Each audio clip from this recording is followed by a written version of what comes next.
ఇప్పుడు మనం ఎందుకు వీళ్ళని చూస్తున్నాము అంటే, మనకనిపిస్తుంది అందరూకి త్వరగా గర్భం వచ్చేసింది.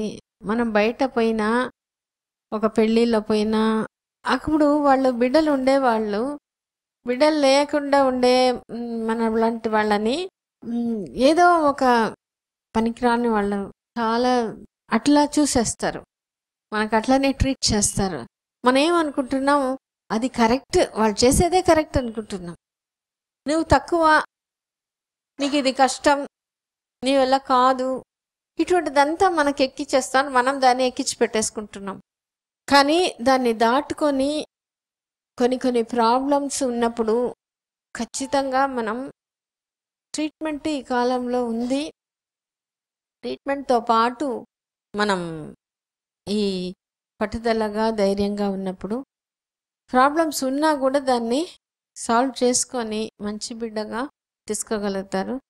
మనం బిడ్డ లేని వాళ్ళు కాదు, ఇప్పుడు వరకు పుట్టలు అంతే. కానీ మనం చాలా మంచి తల్లిదండ్రులు, ఇది బాగా ఎక్కాలి. వేరే వాళ్ళు అర్థం చేసుకున్నా ఒప్పుకున్నా మనకి అవసరం లేదు. ఎందుకు మనం మంచి తల్లిదండ్రులు ఇక్కడ వచ్చినాం, ఇక్కడ అర్థం చేసుకున్నా, ఇది కూర్చొని ఉన్నావు, వాళ్ళందరూ చూస్తున్నారు, వాళ్ళందరూ పట్టుదలగా చేసుకున్నారు. ఆ పట్టుదల నీకు రావాలి. అర్థం చేసుకునే పట్టుదల, మొండి పట్టుదల అవసరం లే. అర్థం చేసుకుని నేను ఇది ప్రాబ్లం, నేను చేసుకుంటా, నేను ఖచ్చితంగా నేను వచ్చేంత వరకు నేను వదిలిపెట్టను, అది రావాలి. సో అందుకనే మనం ఇది మనస్ఫూర్తిగా ఒప్పుకోవాలి. ఎవరు మనం మంచి తల్లిదండ్రులు అనేది. తర్వాత అందుకనే మన బిడ్డ ఎట్లాంటి బిడ్డ, మంచి బిడ్డనే తీసుకోగలరు. సో దీని గురించి చాలా మన బిడ్డ ఎట్లా ఉండాలి అంటే, మంచి ఆరోగ్యం, మంచి తెలివితేటలు, మంచి మనసు, అందం, అదృష్టం, ధైర్యం, తర్వాత పేరు ప్రతిష్ట, దాంతోపాటే దీర్ఘాయుషుగా ఉండాలి. తర్వాత టెస్ట్లు వచ్చినప్పుడు ఏం చేస్తాం, రొటీన్ బ్లడ్ టెస్ట్ అది చేస్తాము, ఎగ్ డెవలప్మెంట్ స్కాన్ చూస్తాం, ట్యూబ్స్ కోసం మనం హెచ్ఎస్జి అనే ఎక్స్రే, అవసరమైనప్పుడు లాప్రోస్కోపీ కూడా చూస్తాము. ఇద్దరు కలిస్తే కణాలు పోతున్నాయా అని చూస్తాము. Hormone routine other hormones, thyroid, prolactin చూస్తాము.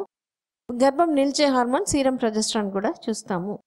అవసరమైనప్పుడు లాప్రోస్కోపీ, హిస్ట్రోస్కోపీ అనేది చేస్తాము. ఈ లాప్రోస్కోపీ ఎప్పుడు చేస్తామంటే రెండు ఇది ఇండికేషన్. ఒకటి డయాగ్నోస్టిక్ లాప్రోస్కోపీ, ఇంకొకటి థెరప్యూటిక్ లాప్రోస్కోపీ. కొన్ని కారణాలు ఉంటుంది. ఈ అండాశయంలో ఇట్లా పీసీఓ నీరుగడ్డలు అట్లా ఏమైనా ఉంటే, లేదంటే ఒకే నీరుగడ్డ అట్లా ఉంటుంది, ఎండోమెట్రియాటిక్ సిస్ట్, డెర్మాయిడ్ సిస్ట్ అట్లా ఏమైనా ఉన్నప్పుడు, తర్వాత ట్యూబ్ ఎట్లా ఉంది అని చెక్ చేసుకోవడం, ఒక్కొక్కసారి అతుక్కున్నట్లు ఏమైనా ఉన్నప్పుడు అది రిలీజ్ చేయడం, గర్భసంచిలో కణితలు, మయోమా అట్లా ఫైబ్రాయిడ్ అని ఉంటుంది, దాన్ని తీసుకునేదానికి, మామూలుగా అతుక్కొని ఉంటుంది అది రిలీజ్ చేసేదానికి, ఇటువంటిది మనం ఈ లాప్రోస్కోపీ సర్జరీ ప్రాబ్లమ్ని క్లియర్ చేసేదానికి ఆపరేషన్ అనమాట. ఇది కాకుండా డయాగ్నోస్టిక్ లాప్రోస్కోపీ, పెళ్ళయి కొన్నేళ్ళు అయిపోయింది అయినా రాలే, అన్ని టెస్టులు బాగుంది, బేసిక్ టెస్ట్ బాగుంది అయినా రాలేదనేటప్పుడు ఇది ఎందుకు చేస్తామంటే, ఇది ఒక్కసారిగా మనం గర్భసంచి, అండాశయం, ట్యూబ్ మూడుని ఒకే సమయంలో చెక్ చేస్తాము. ఆ పనితీరులో యాక్టివేట్ అయ్యేదానికి అవకాశం ఎక్కువ. ఏంటంటే అండాశయం ఎట్లా ఉంది, ట్యూబ్లో వచ్చి ఎట్లా ఉంది నేరుగా చూడడం అనమాట, వేరే అతుకులు అట్లంతా ఏమైనా లేదా. అట్లనే హిస్ట్రోస్కోపీ, గర్భసంచి లోపల పొర ఎట్లా ఉంది, ద్వారం ఓపెనింగ్ ఎట్లా ఉంది. సో అది చేసేటప్పుడే మనం ఏంటంటే ఎండోమెట్రియల్ స్క్రాచింగ్ అనేది కూడా చేస్తాం. దానివల్ల ఏమవుతుందంటే మనకి ఈ పిండం ఇంప్లాంటేషన్ బాగా జరిగేదానికి మనకి అవకాశం ఉంటుంది. సో అందుకని ఈ డయాగ్నోస్టిక్ లాప్రోస్కోపీ అనేది ఒక టెస్ట్, ట్రీట్మెంట్ రెండు అవుతుంది అన్నమాట. అందుకనే మనం రొటీన్ టెస్ట్లతో చేసుకొని అన్నీ బాగుంది అయినా రాలేదంటే మనం డయాగ్నోస్టిక్ లాప్రోస్కోపీ చేస్తాము.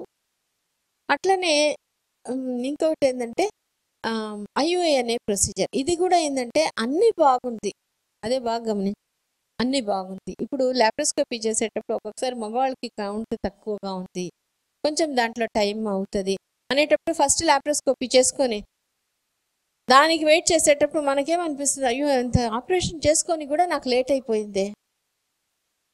కాదు, నీకు ఏంటంటే హస్బెండ్ కౌంట్ కొంత ఇంప్రూవ్ అయ్యే ఛాన్స్ వచ్చింది. అప్పుడు చేసుకుంటే మనకి చేసిన తర్వాత గర్భం వచ్చేదానికి మనకి అవకాశం ఎక్కువ ఉంటుంది.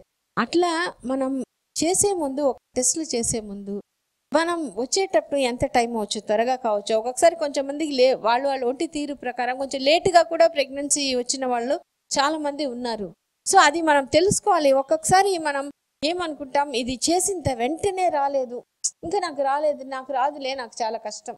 మనం కొద్దిగా అవునో కాదా అనుకుంటాం. మన పక్కన వాళ్ళ ఇంట్లో వాళ్ళు కానీ బయట వాళ్ళు అంత చేసినా కూడా రాలే, ఇంకేం వస్తుంది అంటే చాలా ఈజీగా నాకు ఇంకా ఏం వస్తుంది, నాకు కష్టం అనేది ఎక్కించుకుంటున్నాం. సో అందుకనే కొంతమంది రాగానే అడుగుతారు. మాకు తెలిసిన వాళ్ళు అయ్యో చేసుకున్నారు, నాకు కూడా ఇప్పుడే రావాలి, నాకు ఇప్పుడే వచ్చేసేయాలి, కరెక్ట్. కానీ వాళ్ళ పరిస్థితి ఏంటి, నీ పరిస్థితి, నీకు వేరే ప్రాబ్లమ్స్ ఏమైనా ఉన్నాయా? అవి అన్నీ సరి చేసుకొని ఇది ఒకటే కారణం అన్నప్పుడు నువ్వు ఈ హెల్ప్ ఇచ్చినప్పుడు నీకు వచ్చేస్తుంది. నీకు వేరే ప్రాబ్లం ఉంది, నీకు ట్యూబల్ ప్రాబ్లం లేదంటే వేరే సీరం ప్రొజెస్ట్రాన్ చాలా తక్కువగా ఉంటుంది. అట్లా ఉన్నప్పుడు నువ్వు ఇది వరకు చేసేసుకుంటే నీకు రాలేదంటే ఎందుకు చేసుకోవాలి? వెయిట్ చేసి అన్నీ బాగుంది అయినా రాలేదన్నప్పుడు అప్పుడు నీకు ప్రెగ్నెన్సీ వచ్చే ఛాన్స్ ఎక్కువ. ఇది ఏంటి ఎట్లా అంటే క్యూములేటివ్ సక్సెస్ రేట్ ఎక్కువ. 3 to 6 times అట్లా చేసే కొద్దీ ఇది బాగా వచ్చేస్తుంది.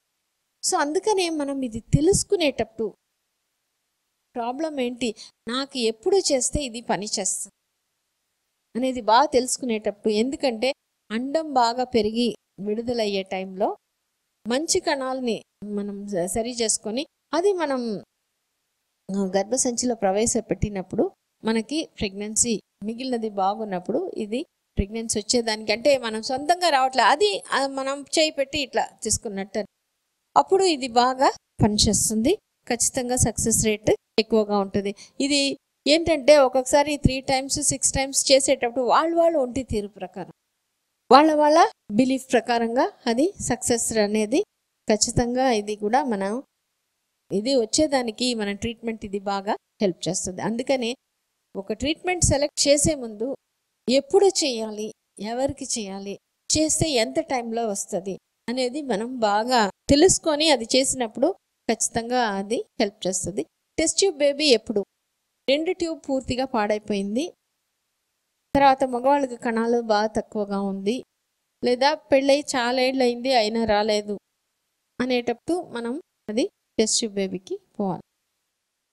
ఇందాక అనుకున్నాం శారీరక లోపం, ఇవి దీని గురించి తెలుసుకున్నాము. శారీరక లోపం గురించి ఇంకా అదే ఒకే రకంగా చెప్పేస్తున్నాను. శారీరక లోపం మాత్రం అంటే అండం, కణాలు, ట్యూబ్స్ ప్రాబ్లం ఉంటే ఖచ్చితంగా మనం ట్రీట్మెంట్కి పోవాల్సిందే. పనిచేసే తీరులో పెద్ద ప్రాబ్లం లేదు అంటే శారీరక లోపం క్లియర్ అయిన వెంటనే మనకి ప్రెగ్నెన్సీ వచ్చేస్తుంది. అదే పనిచేసే తీరులో ప్రాబ్లం ఉన్నప్పుడు ఒక్కొక్కసారి శారీరక లోపం బాగున్నా కూడా లేట్ అవుతుంది. సో పనిచేసే తీరు బాగా ఉన్నప్పుడు ఏమవుతుంది, ప్రాబ్లం ఉన్నప్పుడు ఒకసారి ట్రీట్మెంట్ ఆపిన తర్వాత కూడా కొన్ని నెలలకి, ఒకసారి కొన్ని సంవత్సరాలకి కూడా గర్భం వస్తుంది. ఆ పని చేసే తీరు అంటే ఏంటంటే ఒకటి అండం, కణాలు, క్వాలిటీ, మన డయట్, ఇంకోటి మన ఆలోచన. అంటే హార్మోన్ బ్యాలెన్స్ పర్ఫెక్ట్గా కుదిరినప్పుడు అన్నీ కలిసి పనిచేస్తుంది. సో దానికి ఏంటి మనం తెలుసుకోవాలంటే మనం అనుకున్నాం ఈ హైపోథాలమస్ నుంచి ఈ హార్మోన్ సీక్వెన్స్ జరుగుతుంటుంది. మన ఆలోచనలలో మనం ఏం మార్పు తీసుకురావడానికి ఇప్పుడు మనం చూస్తాము. ఒకటేంటంటే నాకు ఇది అవుతుందా కాదా, ఈ క్వశ్చన్ మీరు ఖచ్చితంగా వేసుకోండి. మీరు కొంతవరకు మీ ప్రాబ్లం గురించి నీకు తెలుస్తుంది. నాకు అవుతుందా కాదా, అవుతుంది అంటే నా వల్ల మాత్రమే అవుతుందా, అంటే నేనే చాలు, నాకు ట్రీట్మెంట్ అవసరంలే అవుతుందా, లేదా ట్రీట్మెంట్ ఒకటే చాలు నేనేం చేయబడలా, అట్లా ఉంటే అవుతుందా, నేను సహకారం చేస్తాను ట్రీట్మెంట్ కూడా, నన్ను నేను ట్రీట్మెంట్కి తయారు చేసుకుంటే అప్పుడు ట్రీట్మెంట్ బాగా పనిచేస్తుందా, నేను తయారవ్వాలంటే శారీరకంగా నేను తయారవుతున్నానా, మానసికంగా తయారవుతున్నానా, రెండు ఉంటున్నానా, దీంట్లోనే ప్రాబ్లం వస్తుంది. ఇది మనం తెలుసుకోవడం అంటే నన్ను నేను మార్చుకునేదానికి నా ధైర్యం ఉందా, పట్టుదల ఉందా నాకు? సో శారీరక లోపం ఇవి అన్నీ కావాలంటే పెద్ద ప్రాబ్లం అంటే కణాలు బాగా తక్కువగా లేకుండా పోవడం, 2 ట్యూబులు ప్రాబ్లం ఉండడం ఇటువంటిది. ఇంకా కొంచెం చిన్న ప్రాబ్లం అంటే అండం పెరుగుదల ప్రాబ్లం. ఈ హార్మోన్స్, ఈ బ్లడ్ పర్సంటేజ్ తక్కువ ఉండడం, ఇదంతా చిన్న పని చేసే తీరు ప్రాబ్లం. మానసికంగా మనకేంటి అపనమ్మకం అంటే సామాజిక పరంగా ఈ సమాజంలో ఏమంటారు, ఇన్నేళ్ళు అయిపోయిందిలే నీకు ఇంకేం వస్తుంది అనేస్తారు. పెళ్ళై ఇన్నేళ్ళు అయిపోయింది ఇంకేం వస్తుంది అనేస్తారు. అది మనకి ఉందా అనేది ఒక్కసారి ఆలోచించండి. ఉంటే కొంతమంది చెప్తారు, కొంతమంది చెప్తే వీళ్ళు ఏమో అనుకుంటారు అని చెప్పకుండా ఉంటారు. అట్లా అనుకోబాకండి. మీకు ఇది ఉంటే చెప్పండి. ఎందుకంటే ఇదంతా రాకుండా చేస్తుంది, పనితీరుని మార్చేస్తుంది, హార్మోన్ సీక్వెన్స్ సరిగ్గా రాకుండా చేస్తుంది. ఇంకోటి, మన ఇంట్లో కొంతమందికి లేట్ అయింది, అందువల్ల నాకు రావడం కష్టం, మా మేనత్తకి పిల్లలే లేరు, ఆ సాలు వచ్చేసిందేమో, ఇటువంటిది తక్కువ ఉంది. కానీ కొంతమందిలో బాగా ఎక్కువ గాఢంగా ఉంటుంది. ఇంకోటి, ఈ ప్రాబ్లం, ఈ క్వశ్చన్ ఇప్పుడు బాగా ఆలోచించండి. నాకు అన్ని విషయాలు లేటుగానే జరుగుతుంది, అందుకనే గర్భం కూడా లేట్ అవుతుంది. లేదు, నాకు అన్నీ బాగా చేస్తాను, మిగిలిన విషయాలన్నీ బాగా చేయగలుగుతా, ఇది ఒక్కటే నాకు కష్టంగా ఉంది. దీంట్లో మీరు ఏమనుకుంటున్నారు? తర్వాత సమాజంలో, ఫ్యామిలీ, ఇంట్లో వాళ్ళు ఎట్లా ఉన్నారు బాగా గమనించండి. ఈ పాయింట్ బాగా గమనించాలి. సమాజంలో కానీ ఇంట్లో కానీ అందరూ మంచి వాళ్ళే, నన్ను బాగా చూసుకుంటారు, అది కాదు మనకు కావాల్సింది. ఇక్కడ నాకు గర్భం రావడానికి వాళ్ళు ఎటువంటి సహకారం ఇస్తున్నారు, ఏం చెప్తున్నారు, అదే ఇంపార్టెంట్. ఎందుకు? ఇక్కడ ఈ హార్మోన్ బ్యాలెన్స్ బాగా కుదరాలంటే నీకు ఖచ్చితంగా గర్భం వస్తుంది, అది బాగా ఎక్కాలి. నీకేముంది, నీకు అవుతుంది అని చెప్తున్నారా? లేదా ఎవరు చెప్పట్లేదా? ఏం చెప్పట్లేదా? లేదా కొంతమంది నీకు ఇంకేం వస్తుంది అని చెప్తున్నారా? అది గమనించండి. తర్వాత మనలో ఇదంతా ఉండేదానికి మనం ఎట్లా ఉన్నాము అనే దాని గురించి మనకు తెలుసుకోవాలి. ఏంటంటే మనకి ఏ పనైనా చేస్తే బాధ్యతగా చేస్తామా? కొన్ని పనులు సరిగా చేయము, పర్వాలేదైనా కొన్ని పనులైనా మనం బాధ్యతగా చేస్తున్నామా లేదా? ఇంకోటి, మనకి కొన్ని విషయాల కంట్రోల్ ఉందా లేదా? అంటే ఇప్పుడు డేట్ వస్తే నేను ఏడ్చేస్తున్నానా, బాధపడిపోతాను, ఇంకా నాకు రాదు అనుకుంటున్నానా, అదంతా కంట్రోల్ తప్పిపోవడం. ఎవరైనా బిడ్డను చూడంగానే ఇక్కడ నాకు కంట్ల నీళ్ళు, ఏడుపు, బాధ. ఎవరైనా అడిగినప్పుడు బాధపడుతున్నానా? లేదా భర్త ఏదైనా దిగులుగా ఉన్నప్పుడు బాధపడుతున్నానా? ఇది మనం ఫంక్షన్కి పోయినప్పుడు బాధపడుతున్నానా? ఇది అంటే ఏంటి, నాకు కంట్రోల్ ఉందా లేదా? అది తెలుసుకోండి. ఇంకొకటి ఏంటంటే, ఇది తెలుసుకోవడం వల్ల ఏంది, ఈ కంట్రోల్ నా చేతిలో ఉందా, వేరే వాళ్ళ చేతిలో ఉందా? అంటే ఏంటి, ఇప్పుడు పక్కన ఎవరైనా అడుగుతుంటారు ఇంకేం వస్తుంది అని చెప్తారంటే ఏమన్నా దాని గురించి బాధపడితే కంట్రోల్ వాళ్ళ చేతిలో ఉంది, మన చేతిలో లేదు. ఒక్కొక్కసారి ఎవరైనా చెప్తే ఆ మాటనే మళ్ళీ రీల్ అవుతూనే ఉంటుంది మనకి. మళ్ళీ ఇది ఆ టీవీలో సీరియల్ కానీ సినిమా ఎట్లా పోతుందో అట్లనే ఆ ఒక్క మాట తిరిగి మనకు వినిపిస్తుంది, లేదంటే సినిమా కనిపిస్తుంది. ఏం వస్తుంది? ఇది తెలుసుకునేటప్పుడే మనకి మన గురించి అర్థమవుతుంది. కంట్రోల్ నా చేతిలో ఉందా, నా చేతిలో లేదా? తర్వాత నా కంట్రోల్ నా చేతిలో లేదు, ఈ పరిస్థితి అట్లనే ఉంది, అయినా పర్వాలేదు, కానీ నేను ఎట్లయినా మారిపోవాలి అంటే ఏమన్నంత దానికి ఈ క్వశ్చన్ వేసుకోవాలి. నాకెందుకు బిడ్డ కావాలి? బిడ్డ వస్తే నా జీవితం ఎట్లా ఉంటుంది? బిడ్డ లేకపోతే నా జీవితం ఎట్లా ఉంటుంది? అది నేను ఒప్పుకుంటానా లేదా? ఈ ఒక్క విషయం మీరు 1 వీక్ అయినా టైం తీసుకోండి. ఇది ఒకటే ఆలోచించండి. మళ్ళీ మళ్ళీ మళ్ళీ ఆలోచించండి. నాకు బిడ్డ కావాలనడం లేట్ అయితే ఏం జరుగుతుంది? నాకేదండి ఏమంటే మనం ఆ ఒక నెల అంతా దాని గురించి ఆలోచించము. ఆ డేట్ వచ్చే మాత్రం బాధపడి ఇంకా దాన్ని మర్చిపోయి వదిలేస్తున్నాం.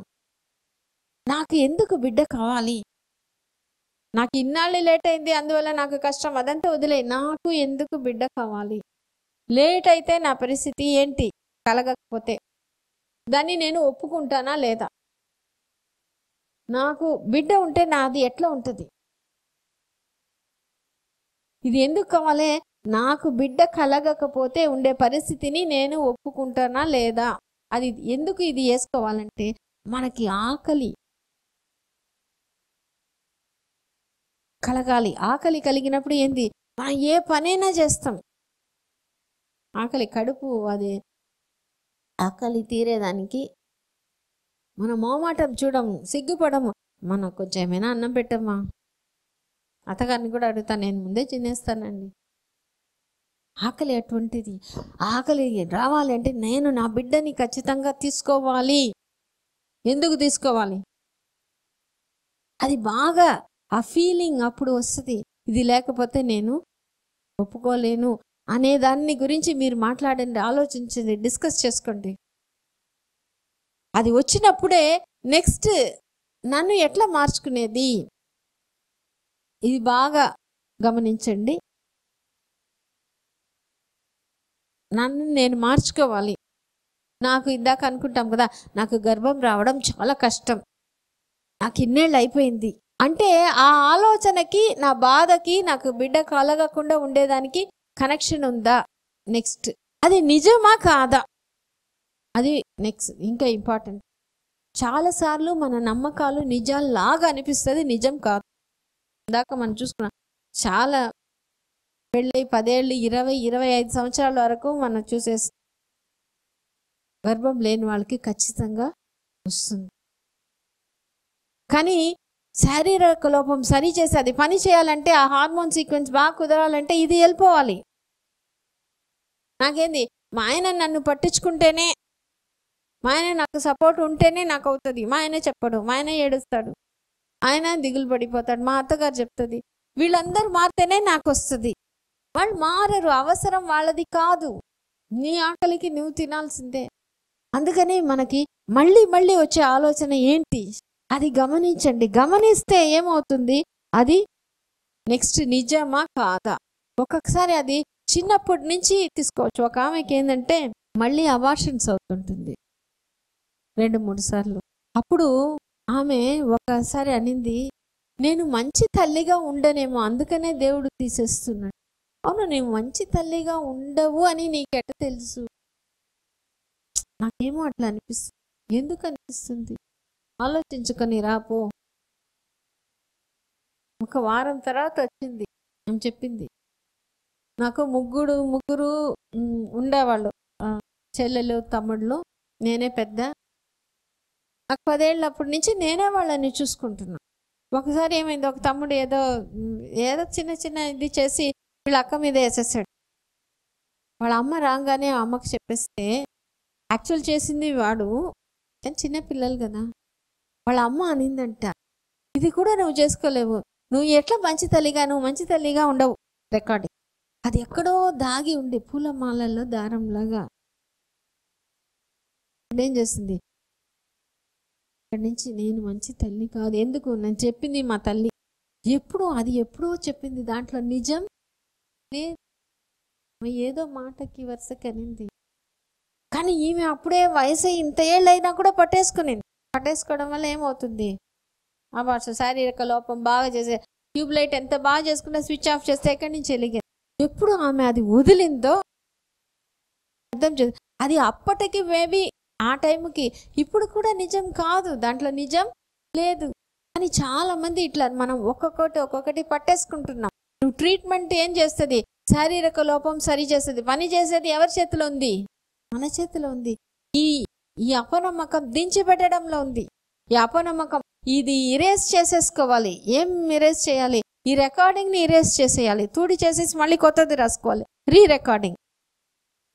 ఎవరు చేశారు? అందుకే చూసినాం భర్త సపోర్ట్ చేసినప్పుడు ఒక్కొక్కసారి పక్కన వాళ్ళ హెల్ప్కి ఉంటారు, అసలు లేదంటే మనమే చేసుకుంటాం. ఇక్కడ మేమున్నాం, మాకు చెప్పు, అదేం పెద్ద. ఎందుకంటే ఇది మనం గమనించేంత వరకు అది అక్కడే దాగి ఉంటుంది, కూర్చొని ఉంటుంది. ఆ నెగటివ్ బిలీఫ్ స్ట్రెస్ హార్మోన్ పంపించేస్తుంది. హార్మోన్ సీక్వెన్స్ సరిగా కుదరదు, మనకి రాదు. మనం ఏమనుకుంటా అన్నీ బాగుంది అంటున్నారే, అయినా రావట్లేదే, ఇది సరి చేస్తాం. ఎందుకంటే ఆ హార్మోన్ బ్యాలెన్స్, అవును నాకు కావాలి, నాకు వస్తుంది అంతే. ఆ బిలీఫ్, ఆ నమ్మకం, ఆ ఒప్పుకోవడం ఎప్పుడు ఉంటుందో అది నీకు ఖచ్చితంగా వచ్చి తీరాల్సిందే అంతే. ఇక్కడ శారీరక లోపానికి మనకి మంచి మందులు ఉన్నాయి. పాతకాలంలో ఇవి ఏం లేదు, కానీ అది పక్కన వాళ్ళు ఒక్కటే చెప్పేవాళ్ళు, నారు పోసినాడు నీరు పోయడా, దేవుడు ఇస్తాడు. కొంతమందికి లేట్ అవుతుంది, అయినా వెయిట్ చేయి. కానీ వాళ్ళు చెప్పినది మనం అట్లనే బాగా తీసుకున్నాం. వాళ్ళు గట్టిగా చెప్పారు, నమ్మకంతో చెప్పారు. ఇప్పుడు మన వాళ్ళు పెద్దవాళ్ళు మనం అంతా చెప్పడం మనం మర్చిపోయినాం. ఎందుకు? సామాజిక లోపం, అలవాటు. మనం ఏమనుకుంటున్నాం, ఇక్కడ వచ్చి వెతుకుతున్నాం, హాస్పిటల్లో వచ్చి హాస్పిటల్ మందులు మాత్రమే అన్నీ చేసేసేయాలి. ఎక్కడైనా ఇదే. బాగా గమనించారు. ఆ కాలంలో ఇటువంటి హాస్పిటల్ ట్రీట్మెంట్ లేదు. చాలా మందికి లేటుగా కూడా గర్భాలు, మంచి బిడ్డలే పుట్టగలిగారు. చదువుల్లో కూడా గమనించండి, పాతకాలంలో వీధి బడులే ఉన్నాయి. కానీ ఆ సంకల్పం, ఆ టీచర్ బాగా, నువ్వు బాగా చదువుకుంటారా మీరందరూ, అవును. తల్లిదండ్రులు బాగా చెప్పేవాళ్ళు, సామెతలు, నువ్వు బాగా చదువుకుంటావు, నువ్వు మంచిగా వస్తావు, అది మాత్రమే చెప్పారు. అదే మనసులో గట్టిగా పడింది, వాళ్ళు మంచి పొజిషన్కి వచ్చి రాగలిగారు. ఇప్పుడేంది, తల్లిదండ్రులు మనం మంచి స్కూల్లో వేస్తాం, నువ్వు బాగా చదువుకుంటావు చెప్పు, మనము వాళ్ళతో కలిసి బాధపడతామే తప్పితే గట్టిగా ఏం కాదు, నువ్వు బాగా చదువుతావు. మనం ఏం చెప్తా, నువ్వు చదవాలి అని ఒత్తిడి పెడుతున్నావు. చదవాలి, చదువుతావో లేదో. చూడు ఎంత చేంజ్ వచ్చేసింది. కానీ మనం ఎప్పుడు దాంట్లో అది మార్పు తీసుకొస్తాం. అది ఏ దీంట్లో అయినా అంతే. సైజ్ 0 అనే సినిమా చూస్తుంటారు, దాంట్లో ఇది మనం బాగా గమనించాలి. ఆమె అంటది, హీరోయిన్ వాళ్ళ అమ్మ, మా అమ్మ నాకు సపోర్ట్ చేసింది, నేనేది ఉన్నా కూడా ఏం చేసినా కూడా నువ్వు బాగా చేస్తావు, నువ్వు బాగా చేస్తావు, చిన్నప్పటి నుంచి నన్ను చేసింది. నేను నా కూతురుగా చెప్పలేకపోయినా, నువ్వు లావుగా ఉన్నావు, నువ్వు తగ్గాలి అని ఈమె ఆమెతో కలిసి అన్ని చేస్తున్నా కూడా ఏం తగ్గట్లేదే, తగ్గుతావు ఆమె తెలుసుకొని అప్పుడు చెప్పదండి లాస్ట్లో. అది ఇంతకుముందు మన వాళ్ళు చెప్పేవాళ్ళు. అది మనకి, అది ఒక్కటే కావాలి, మన ఫ్యామిలీ దగ్గర నుంచి, భర్త దగ్గర నుంచైనా, నీకు అవుతుంది, నేను ఉన్నాను, ఇది ఒకటే చెప్పండి, అది ఒకటే మంచిది, అది ఒకటే ఇక్కడ పనిచేస్తుంది. గత 25 సంవత్సరాలుగా వైద్య రంగంలో కాన్పులు, గర్భకోశ వ్యాధులు, సంతాన సాఫల్య చికిత్సలు, లాప్రోస్కోపీ ద్వారా వైద్య సేవలు అందిస్తున్న డాక్టర్ ఆండాల్ భాస్కర్ గారి ఆధ్వర్యంలో doctor Andal Lakshmi fertility research and laparoscopy surgical centre, Pogathota, Nellore. సంతానం లేమితో బాధపడుతున్న వారికి అధునాతనమైన లాప్రోస్కోపీ, ఐయుఐ విధానంతో పాటు సహజమైన యోగా, మెడిటేషన్, కౌన్సిలింగ్ విధానం వల్ల అనేక మందికి మాతృత్వం అందిస్తున్నాము.